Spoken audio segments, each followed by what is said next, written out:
Okay, Paul, for some reason they're trusting us to do this ourselves. So the cat's away, the mice will play. Fool them once, shame on them. Fool them twice, who knows, you know? First of all, I just want to call out that I am literally wearing my costume from the movie. You haven't changed. You haven't changed. Yeah, it's nothing to do with us doing this. I haven't changed clothes since we wrapped. That's how much I loved my wardrobe by Trish Petrovich. Okay. Hi, everybody. I'm Ashley Williams, and I have here the one and only, the man, the myth, the legend, Paul Campbell. Hi, everybody. Hi. Okay, so we have really big news. We did a movie together. Okay, it's called Falling Together. It's premiering on Hallmark Channel, not the streaming service, the linear channel, Hallmark Channel. And Hallmark, actually, they sent us some questions, Paul. So should we dive in and start answering those questions? I printed them off, so we better dive in because... Nerd alert, nerd alert, nerd alert. Okay, so here's the deal. So the storyline of Falling Together is about two people with different backgrounds coming together to build a community. Okay, so Paul, can you please tell us about the wonderful association that is highlighted in the movie and why the support system is a special element to the story? I absolutely can, although I feel like this should have been directed at you. I mean, I know. I don't know why you're answering this question, but you know what? I'm going to go take a nap. Feel free to jump in, and even if I get it wrong. So the wonderful association it's the Alzheimer's Association, right? It's not anything but the Alzheimer's Association, the Walk to End Alzheimer's Association? No, it's the Alzheimer's Association. That's the name of it.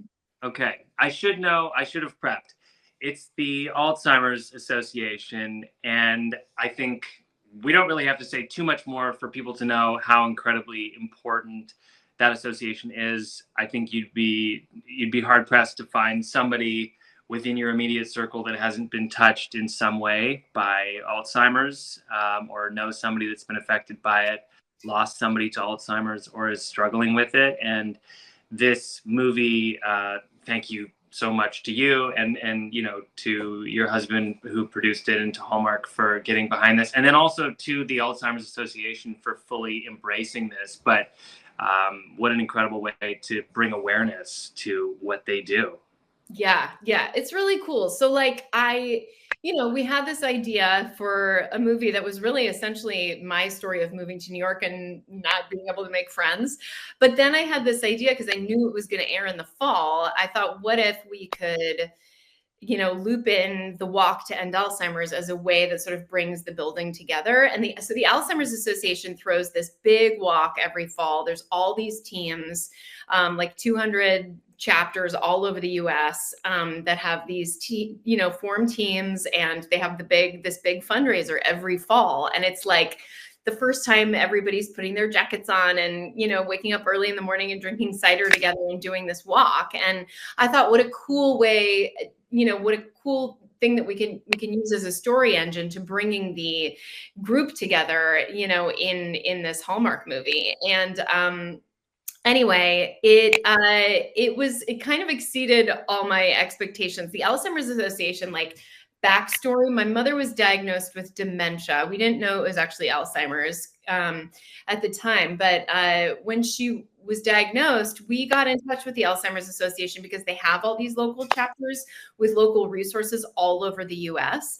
And they were absolutely instrumental in helping me and my family, especially my dad, figure out some tools and resources for caretaking for my mom.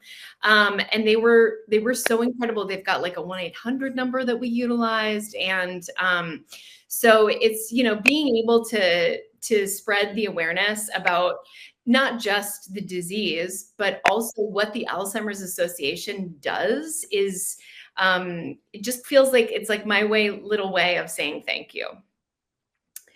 Do you know what I just did, Paul? I just answered your next question.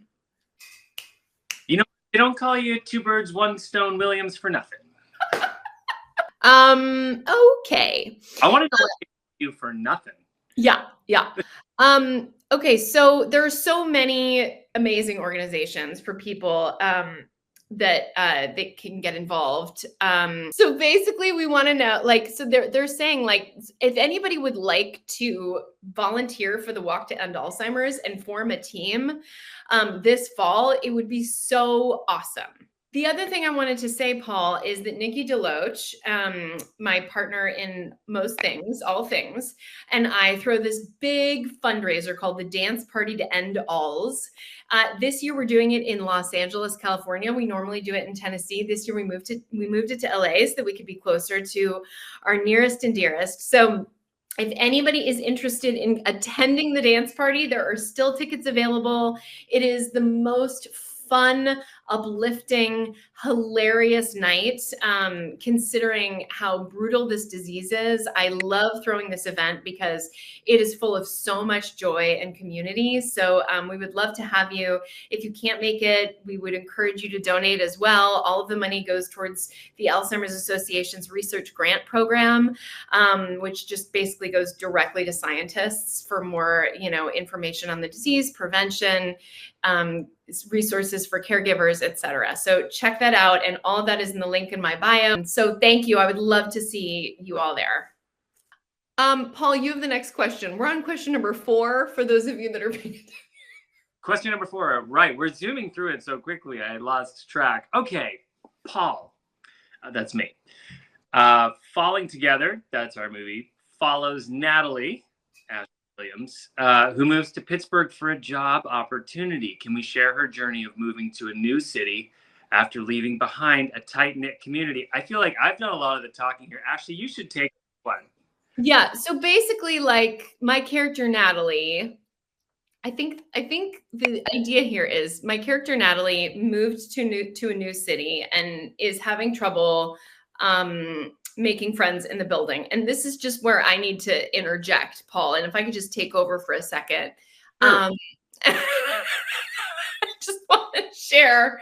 I just want to share that when I first moved to New York City, I thought that everybody in my apartment building in New York was just going to absolutely love me. And, I lived in LA where I make friends very easily and sort of an open book, but I noticed this like weird distance in the building between me and my neighbors. Like everybody was keeping their heads down and there was a lot of like rules around the co-op board. And I just felt like a little bit of strangeness. So I thought, I know, I'll throw a party, a big party in my apartment, in my unit, for everybody to get to know me, and I'll make a bunch of chili because it was fall.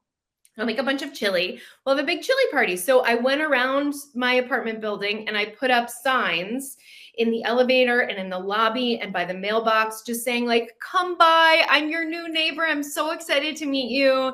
We're all going to be such good friends. And then I made 3 different kinds of chili. So much chili, Paul. Yeah.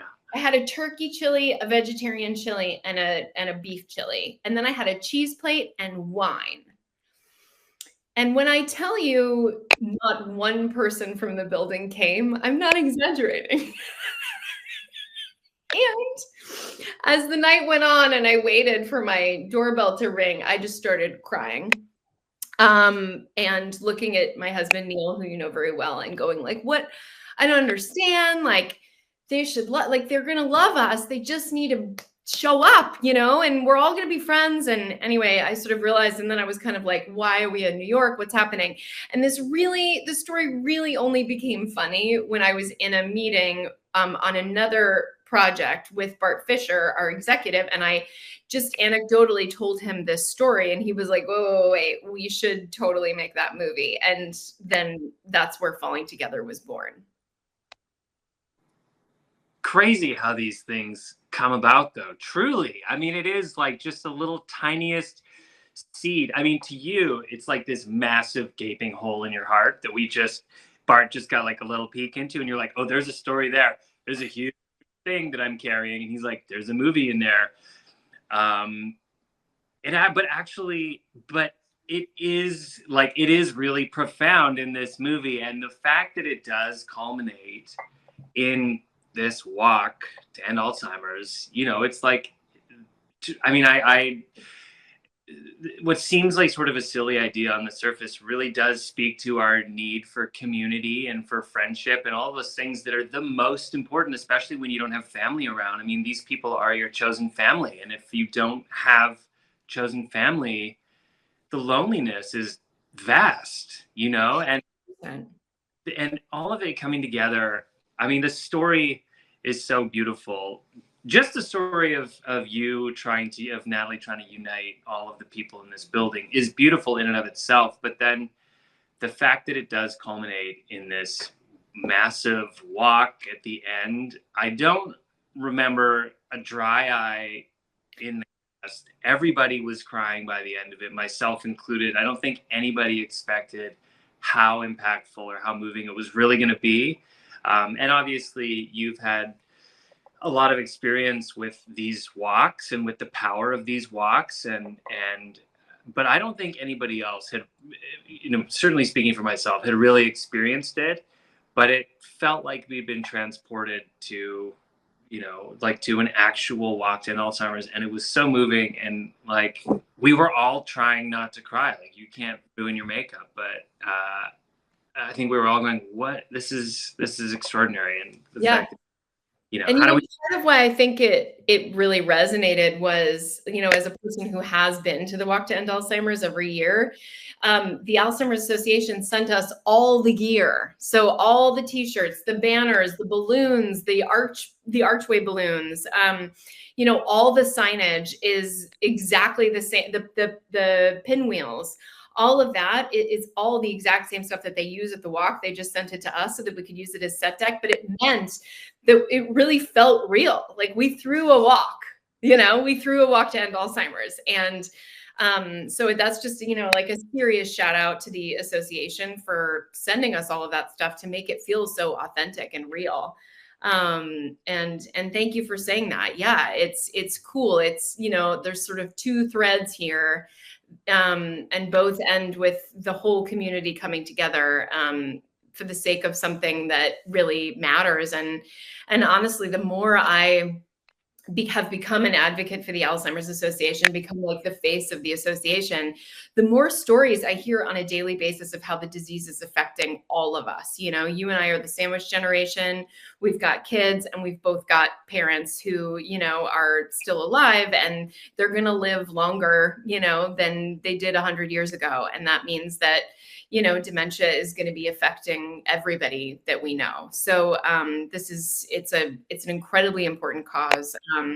And I'm so glad that I was able to incorporate it. And by the way, the thing that was like maybe most important to me, because potentially a story that involved Alzheimer's disease could be sad, the turning point in that was casting the one and only Paul Campbell to help me keep this as a jovial celebration of a story. So the amount, Paul, that you and I laughed and the amount of comedy we were able to infuse into the story was absolutely instrumental in making it one of my favorite projects ever, because the subject matter is serious, but we are not. No, we're not. That's really lovely of you to say. Thank you. You know, we're not, and we are. We're both like, we both know how to laugh. I think we both have really strong senses of humor, but I would also argue that those senses of humor come out of the tragic side of life, you know? Like you can still be experiencing something horrible and be struggling and find ways to laugh in it. I think the best comedy comes out of the biggest hurt, you know? So I don't know what that says about us, that we're the biggest comics, but maybe we, you know, like I think we understand that there's two parts to everything. And if you can't find the humor in it, I don't know. I think it's troublesome. You know, there's humor in every scenario for sure. And even in Natalie's struggle, I mean, she's really struggling. The cause, the uniting the building is very, very important to her. And we laugh all the way through it. She's able to laugh at herself in her own shortcomings. And, you know, I think that's really important as well.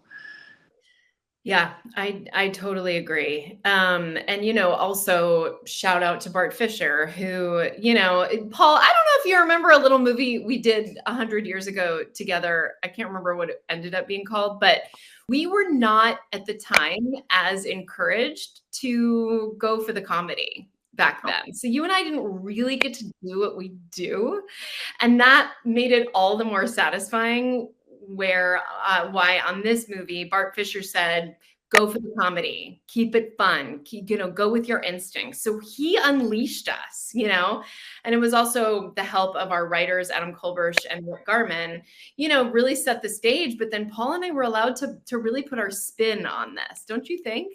100%. I mean, it takes really strong writing to be able to jump off from a fine extra comedy. The circumstances are there. You build the world, you build the circumstances, you thrust two people into a situation where they're both, out of sync, or they're a step out of alignment, and then comedy is born. And yeah, like, to get the blessing to go and just sort of be funny, and obviously you're always doing a couple takes that are just specifically as written, but there's so much stuff that arises too when you get onto a set and you see the physical space that you're in. There's stuff that, we're both writers and we understand that there's only so much you can imagine, and then the actors get into a space and they go, well, this is a little different than it was in the script, we could do XYZ.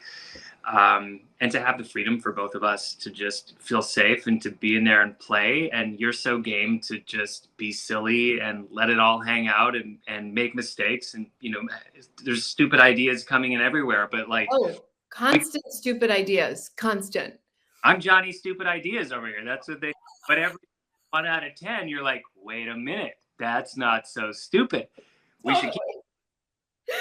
Totally agree. Oh, this is something that I wanted to mention is Adam Kolbersh had this idea. He's one of the writers, had this idea that we could name a character from the movie after my mother. So my mother's name is Linda Payne. She died of Alzheimer's disease about 7 years ago. I just looked at the clock. 7 years ago. And so we brought in Linda Cash, who is best known from probably Waiting for Guffman. She's a comedic genius and really, truly has the essence of my mother, like a big, wide open laugh and, a bright spirit of a person. And so Linda Cash came in and played the character Linda Payne, who actually works at the Alzheimer's Association. Little different. My mom worked for the Michael J. Fox Foundation for Parkinson's disease. But it was really cool getting to like really represent my mom, and honestly, like, I think she would love this movie so much, and I think she'd be super proud. I didn't know that. I didn't know that while we were filming. That's really Wait, what? Oh, no, we were too busy coming up with stupid ideas, and that you never shared that with me. Yeah, Linda Cash played Linda Payne, which is based on my mom. And she was her whole speech at the end of the movie killed me, everybody. So like just beautiful, stunning. And that's that comment. She's a comedic genius, but I'm telling you, like, where it's at, these comedy geniuses coming in and telling the truth. That's the stuff that, it really resonates with me. So I'm so glad she was available and able to do that. Yeah. Me too. Boy, I think it's back to you, Ash. Well, 4. I think we've skipped around, Paul. And I think really, yeah, you're right. This is the meet cute. So when I initially, Bart Fisher said, I think there might be a Hallmark movie in that. I said, yeah, but the only guy that shows up to her chili party is the handsome super, but he's there to fix a leak. And Bart laughed. And that was like the beginning. So we actually, like, true to form, kept that scene in the movie. So that is really our first sort of like true encounter. We meet briefly outside, but the first time that we really connect is that you show up at the end of my chili party and no one's come to the party, and I've got all this chili, and you show up and I'm like, oh, you decided to finally show up, and you're like, yeah, but you have a bucket. I need to get under your sink And you're like, oh yeah, oh right, of course, yeah, no, come in.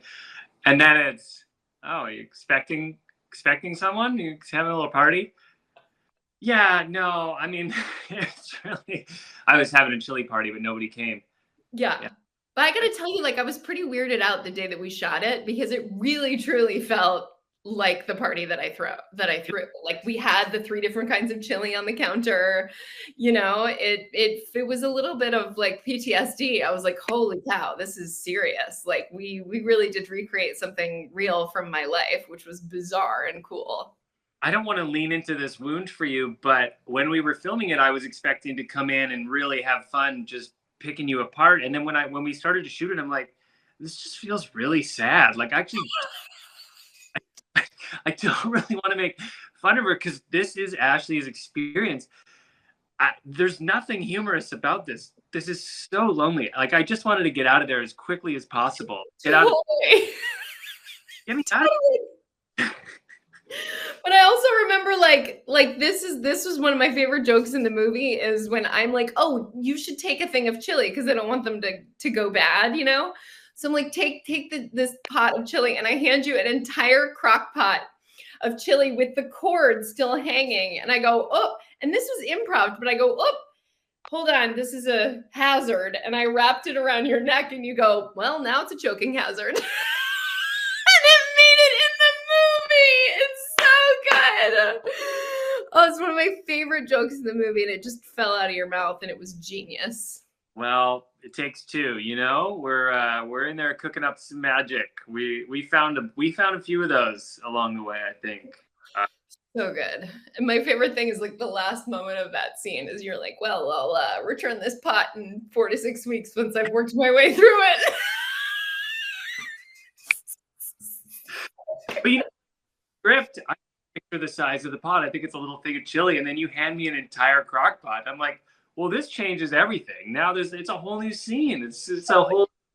You're right. I was supposed to like spoon it, and I was like, no, I should just hand it to. That's one of the things that like just changed to the moment and just got funnier the more we did it. You don't play, you lose out. Yeah. Okay, so we did the how we met, first encounter, how do Mark and Natalie rebuild the apartment community. Yeah, I mean, they're a little crafty. They get a little crafty. Natalie's really crafty about it.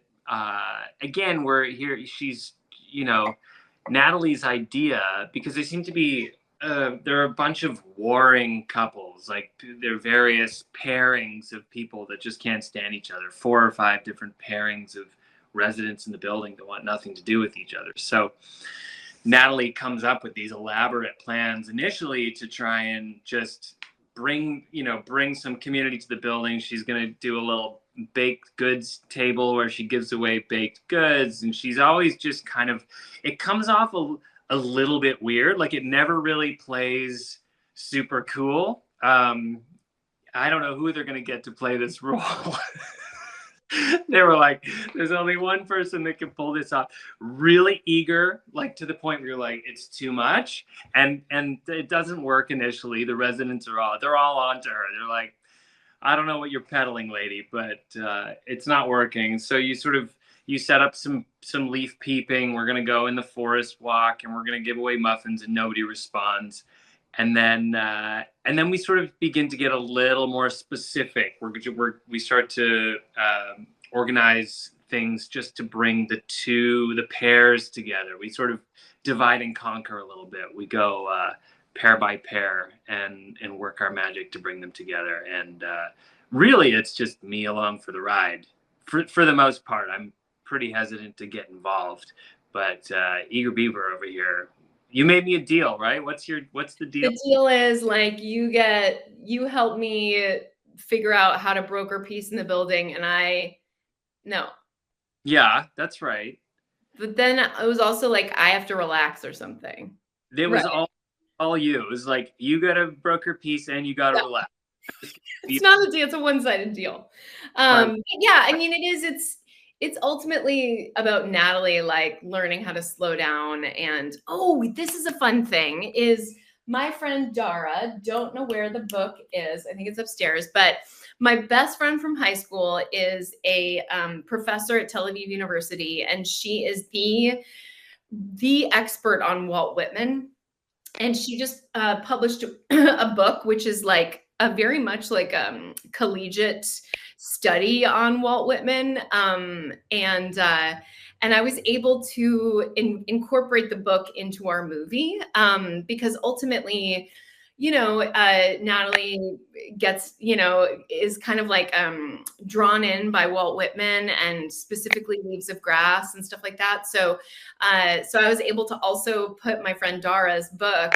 I have like in the little outdoor market area, I see a book and I say, "Ooh, I've been meaning to buy this book." And that's my friend Dara's book. So it was just a little plug because her book just came out. So check that out. It's like these little, it's one of the cool things about executive producing is I can incorporate all these little fun Easter eggs that make me happy and that are kind of fun for the audience. Like, for example, this Carnegie Mellon t-shirt, my husband went to Carnegie Mellon in Pittsburgh.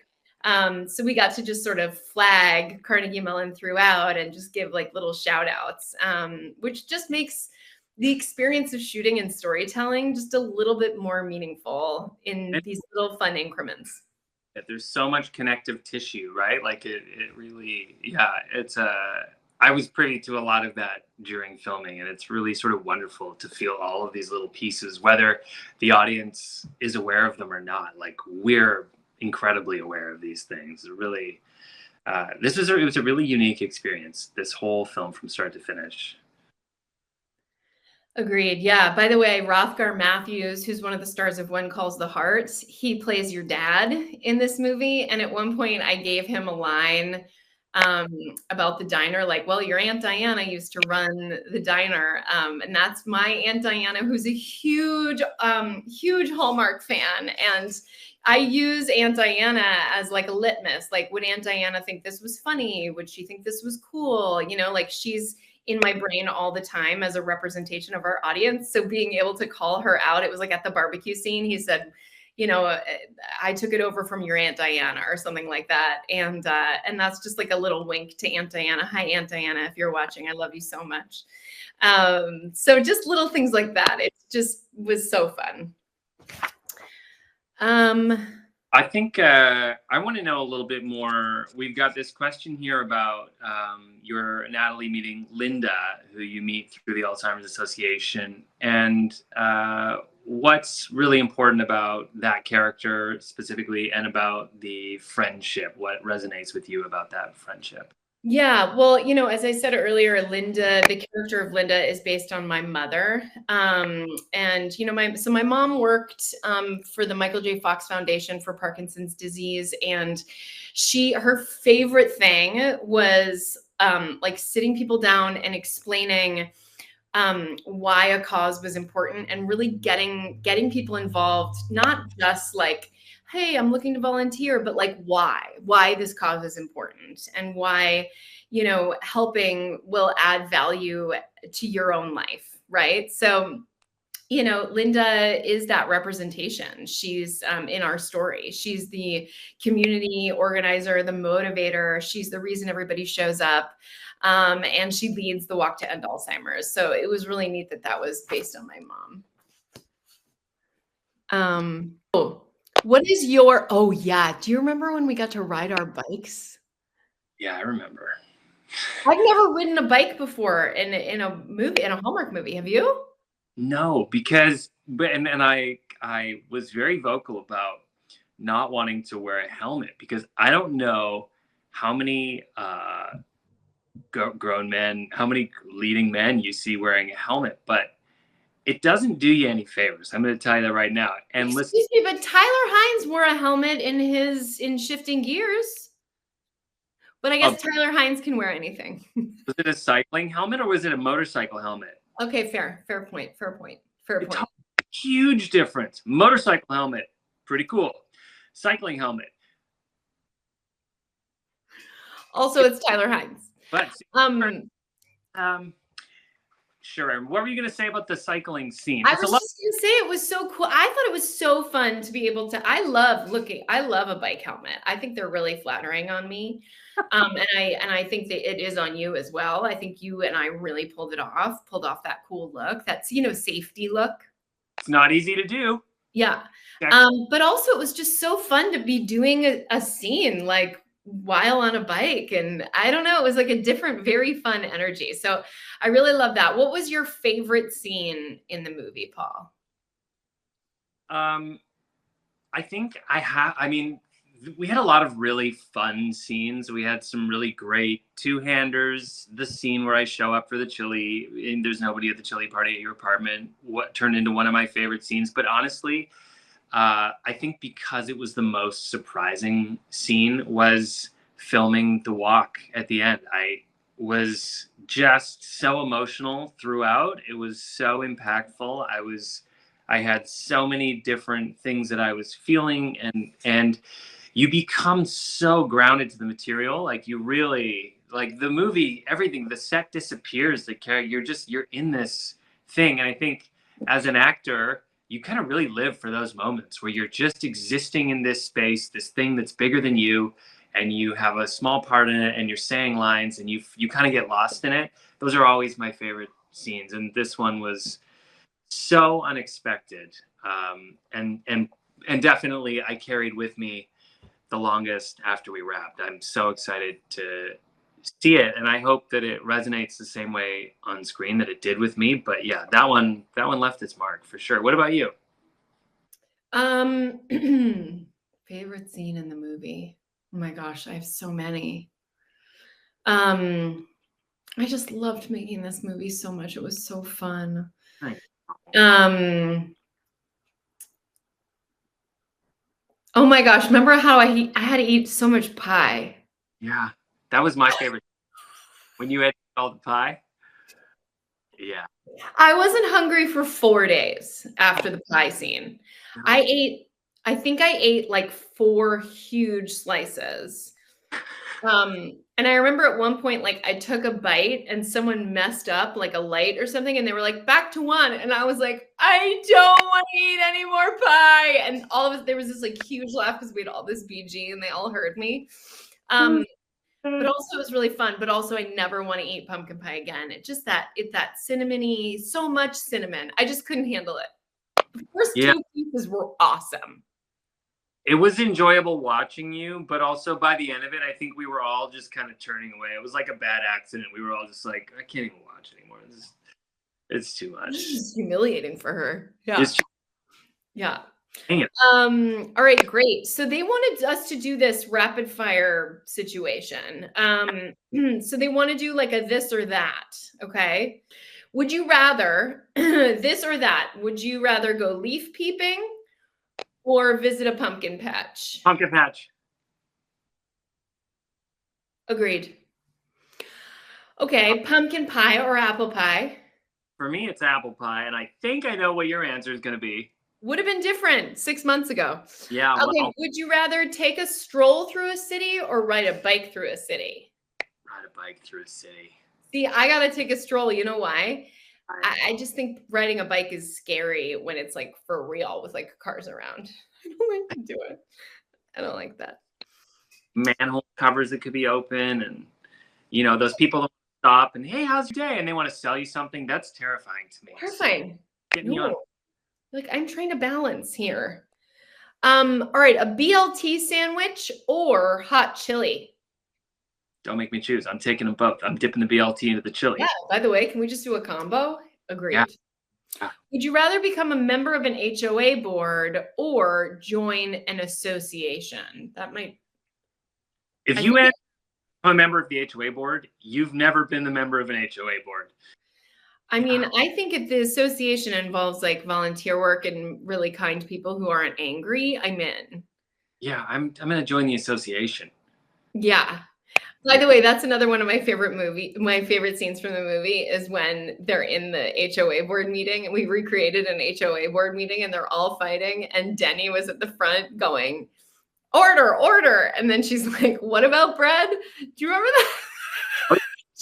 Guys, That was all built in the moment. What about bread? So good. Because they were talking about the flower beds, and she's like, they're like, what color are we going to paint the flower beds? And she's like, what bread? And they're like, flower bed. And she's like, what about bread? So what about bread? And it was, we were dying laughing. I'm not doing a great job representing the comedy in it, but just watch the movie. You'll appreciate it. You'll get it. All right. Fall or summer? Oh. Don't say the wrong thing, Paul. Fall. Good job. Great answer. What a coincidence, because this is a fall movie. Okay. So anyway, just so that everybody understands, Falling Together is premiering Saturday night, the 21st on Hallmark Channel.